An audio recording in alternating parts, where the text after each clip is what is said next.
Hello and welcome to another 9-minute Bible study. Today we are picking up with Ephesians chapter 4, verse 5, where it says, "Be ye angry and sin not. Let not the sun go down upon your wrath, neither give place to the devil." Can we start with verse 27 before we backtrack to verse 26? The world wants us to give place to the devil. How do we know that? Have you paid attention to anything that you see on television or in a movie or in a commercial or on the internet with all those little pop-up ads and it come up? What do they want you to do? They want you to give place to the devil, to do what the devil wants you to do. But isn't that just the world? Understand something. The devil controls the society around us, the world and its ways. The devil uses the world and society to get people to follow him. And then what does the world try to do? They try to get everyone else to follow them, which is following Satan. So what are we to do as the believers? Don't give place to the devil. Now, at the end of the last lesson, what did we say? Put away lying. Well, if you give place to the devil, what's going to happen? You're going to put on lying. But if you don't give place to the devil, what's going to happen? You are going to put away lying and speak the truth to your neighbor. Now, at the beginning of verse 26, be angry and sin not. Now, there is a righteous reason for people to be upset and angry. For example, sin. We should be upset with sin. We should be upset with the bad consequences of sin. But there's a line. What is that? And sin not. We are not to give into sin, because that's what the flesh wants.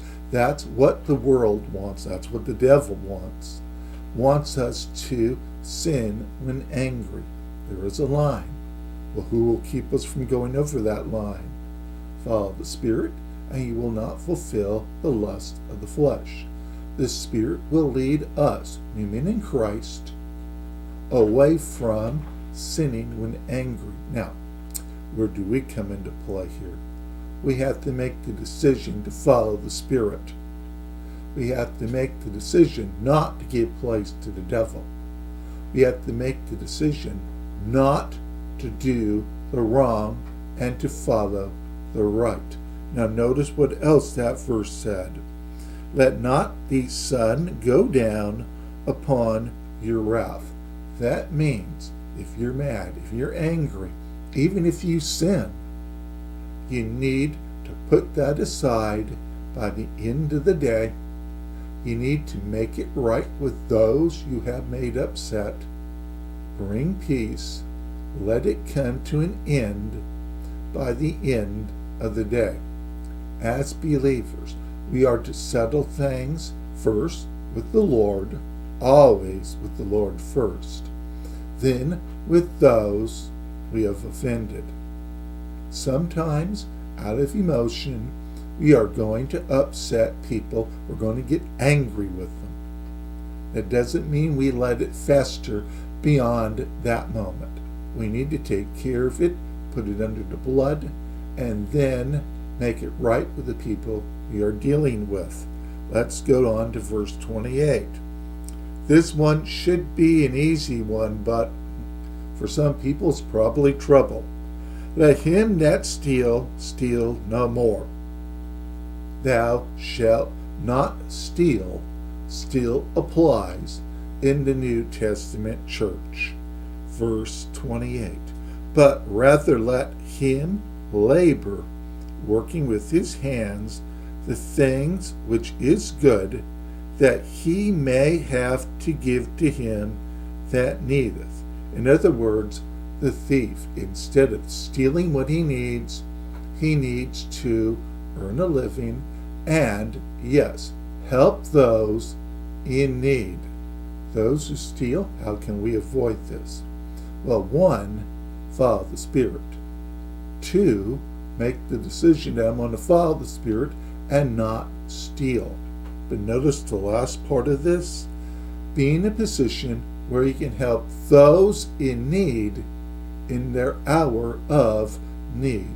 The Spirit will lead us into compassion. Even in the life of Jesus, it is recorded that he did help the poor financially. It was mentioned in passing a few times, usually in connection to how bad Judas was, but it was still there. Now notice, if it wasn't for those few mentions, would we have known that Jesus gave to the poor? No. So why are you bringing this up? When Jesus said, don't let your right hand know what your left hand is doing, Jesus did not really make this public and make a big show about it. It was only mentioned in passing regarding, well, Judas, he might have went out and gave something to the poor because Jesus always did that. It was only in passing. Jesus did not make a big deal of it. Now, here's where we make a big deal of it as a church. 1, thou shalt not steal. 2, you will be led into compassion, into giving. Now, when you give, do you blow a trumpet and let the world know about it? No. But what does the Bible say? The Bible said you will be rewarded when you give to the Lord in this manner. Jesus, he practiced what he preached. The Spirit, he will lead us into the same thing, where we will be blessed when we quietly give to others. On to verse 29. Let no corrupt communication proceed out of your mouth. Be careful what you say. Words hurt. They do. Corrupt means wrong, sinful communication. Now, where do we run into the most trouble with this? When we let our emotions get the best of us. Then what happens? We say things that we didn't even think of, and it just comes out. And guess what? We need to be careful and guard against this. There's one other thing. Deliberately saying things. We need to not give place to the devil and not allow that to happen. What are we to do? But that which is good to the use of edifying, in this case, building up a person. Our mouths should not tear down a person.